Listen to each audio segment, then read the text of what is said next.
Hi guys, welcome back Swetha Mahesh official. இன்றைக்கி என்ன video பார்க்க போகிறீங்கன்னா லஞ்ச் பாக்ஸ் வீடியோ தாங்க. இன்றைக்கி வந்து ஆனியன் ரைஸும் கருணக்கிழங்கு ஃப்ரையும் பண்ணியிருக்கேன். பார்க்கலாமா வாங்க. அதுக்கு ஒரு கடாய் வச்சுட்டு அந்த கடாயில் வந்து எண்ணெயை ஊற்றிக்கிட்டு கடுகுளுத்தம்பருப்பு போட்டு கடுகுளுத்தம்பருப்பு நல்லா காஞ்ச பிறகு உளுத்தம்பருப்பு ஒரு பொடி, காஞ்ச மிளகாய் காரத்துக்கு ஏற்ப போட்டு அதையும் நல்லா ப்ரௌன் ஆன உடனே ஒரு 4 வெங்காயம், நல்ல வெங்காயம் பொடிசாக அரிஞ்சு வச்சுருந்தேன். அந்த வெங்காயத்தை இதில் ஆட் பண்ணி நல்லா வதக்கிக்கலாங்க. நல்லா சுருண்டு வதங்கி வரட்டுங்க. வந்த பிறகு தேவைக்கேற்ப உப்பு போட்டுட்டு மஞ்சள் பொடியும் போட்டு நல்லா ஒரு 2 பெரட்டிட்டு நம்ம சாதத்தை தனியாக வேக வச்சு வச்சுருந்தது இதிலே போட்டு கலரிக்கலாங்க.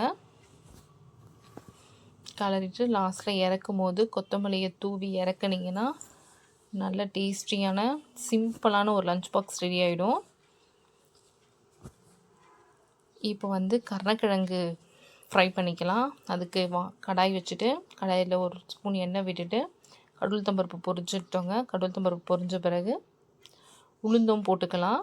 கொஞ்சம் கிறிஸ்பியாக இருக்கும், அப்படின்னா தான் சாப்பிடும்போது அதுக்காக போட்டுட்டு சின்ன சின்ன பாக்ஸ் சைஸில் கருணக்கிழங்கு வெட்டி வச்சுருக்கேன். அந்த கருணக்கிழங்கு இதிலே ஆட் பண்ணி தேவைக்கேற்ப சால்ட்டு இல்லை உப்பு எதாவது சேர்த்துக்கலாம். போட்டுட்டு கொஞ்சமாக தண்ணி ஊற்றிட்டு இதை நல்லா கலரி விட்டுட்டு ஒரு 5 மினிட்ஸ் மூடி போட்டு வேக வச்சுக்கலாங்க.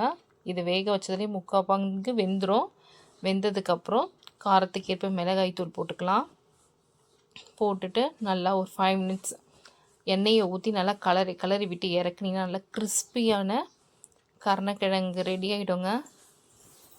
கருணக்கிழங்கு சும்மா வேக வச்சு பதையாக வறுக்கிறதுக்கு இது மாதிரி வறுத்து கொடுத்தீங்கன்னா இது கருணக்கிழங்கு உருளைக்கிழங்கானே பசங்களுக்கு தெரியாது. டேஸ்ட்டும் நல்லாயிருக்கும். நீங்களும் உங்கள் வீட்டில் ட்ரை பண்ணி பாருங்கள்.